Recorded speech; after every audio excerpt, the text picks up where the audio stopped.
Quando Moisés estava atravessando o deserto, e eles iam montando o santuário, as pessoas que entravam no santuário não podiam tocar em homem morto. E vamos entender hoje por que não. Vamos tentar entender. Essa passagem está em Números 19, versículo 11, diz assim: Aquele que tocar em algum morto, cadáver de algum homem, imundo será 7 dias. Versículo 13. Todo aquele que tocar em algum morto, cadáver de algum homem, e não se purificar, contamina o tabernáculo do Senhor. Essa pessoa será eliminada de Israel, porque a água purificadora não foi aspergida sobre ele. Imundo será, está nele ainda a sua imundícia. Então, quem tocasse em cadáver era considerado imundo e não podia entrar no santuário, a não ser que ele fosse purificado pela água purificadora. Que água purificadora é essa? Ela tinha que ter um preparo. Mas qual é o símbolo dela? Em João 4,14, diz assim, ó.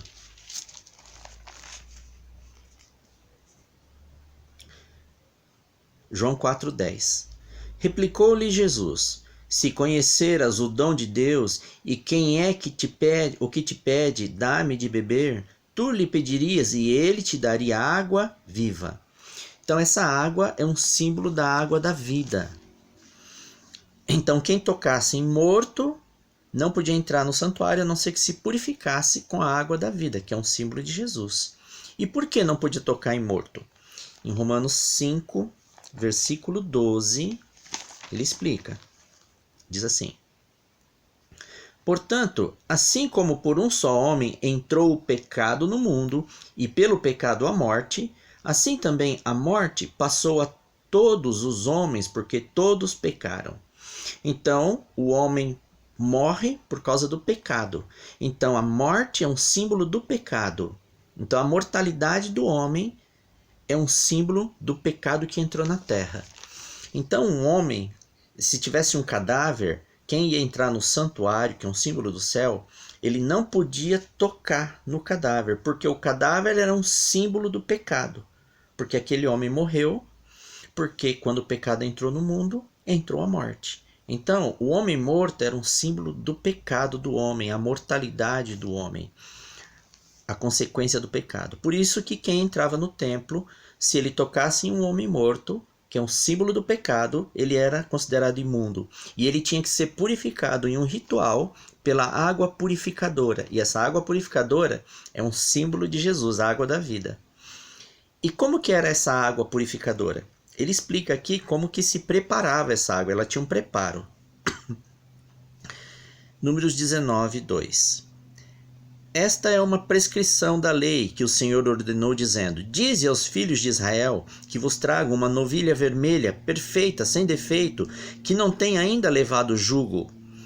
Entregá-la-eis a Eleazar, o sacerdote. Este a tirará para fora do arraial e a imolará diante dele. Versículo 6. E o sacerdote, tomando pau de cedro, isopo e estofo carmesim, os lançará no meio do fogo que queima a novilha. Então vamos entender. Eles tinham que pegar uma novilha, né, um bezerro vermelho, que ainda não tivesse levado jugo. Jugo é aquele negócio que põe no pescoço para ela puxar carga. Então ela tinha que ser uma novilha que ainda não tinha feito nenhum tipo de trabalho, não tinha sido contaminada. Significa que ela ainda era pura, ou significa que nunca pecou. Porque o jugo na Bíblia é um símbolo do pecado.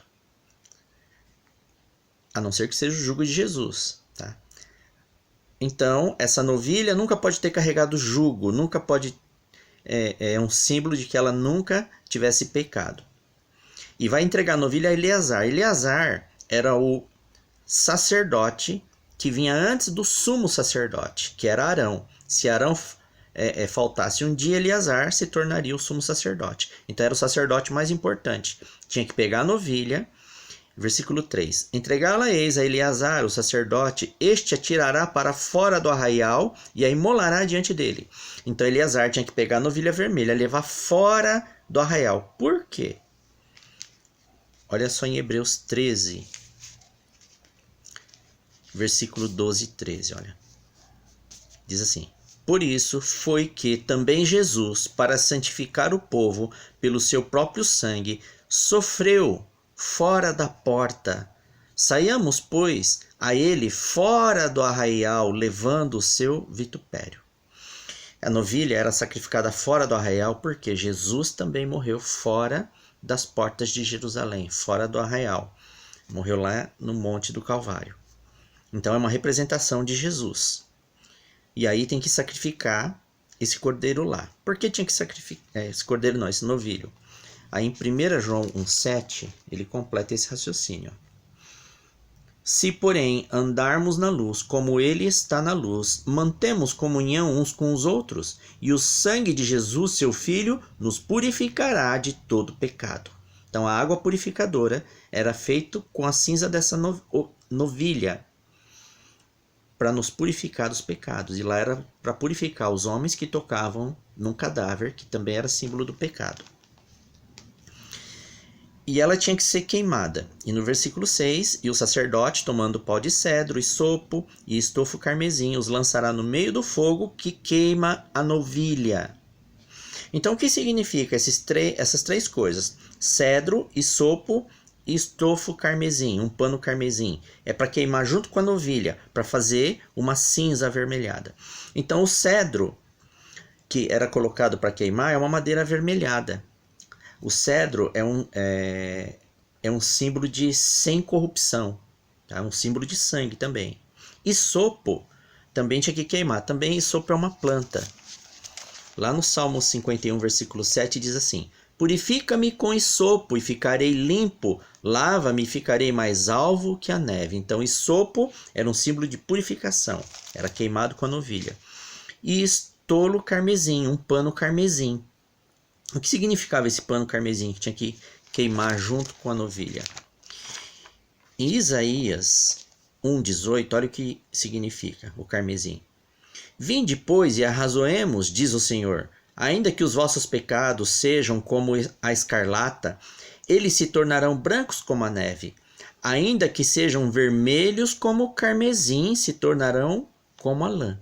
Então, o carmesim é um símbolo de pecado. Então, o cedro é um símbolo do sangue, a madeira, né? Vermelha. O isopo, um símbolo de purificação. E o pano carmesim, que era queimado, é um símbolo do pecado. Os lançará no meio do fogo que queima a novilha. E a novilha é um símbolo do quê? Olha que interessante. Em Hebreus 9, versículo 13, olha o que diz. Portanto, se o sangue de bodes e de touros e a cinza de uma novilha, aspergidos sobre os contaminados, os santificam, quanto mais a purificação da carne, muito mais o sangue de Cristo. A novilha vermelha é um símbolo do sangue de Cristo. Olha só que coisa incrível isso.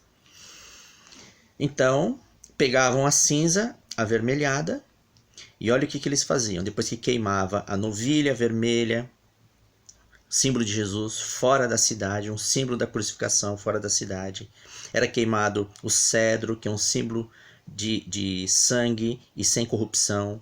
O isopo, que é um símbolo de purificação. O pano carmesim, que é um símbolo de pecado. Aí queimava tudo, saiu uma cinza vermelha. Versículo 9, Números 19, 9.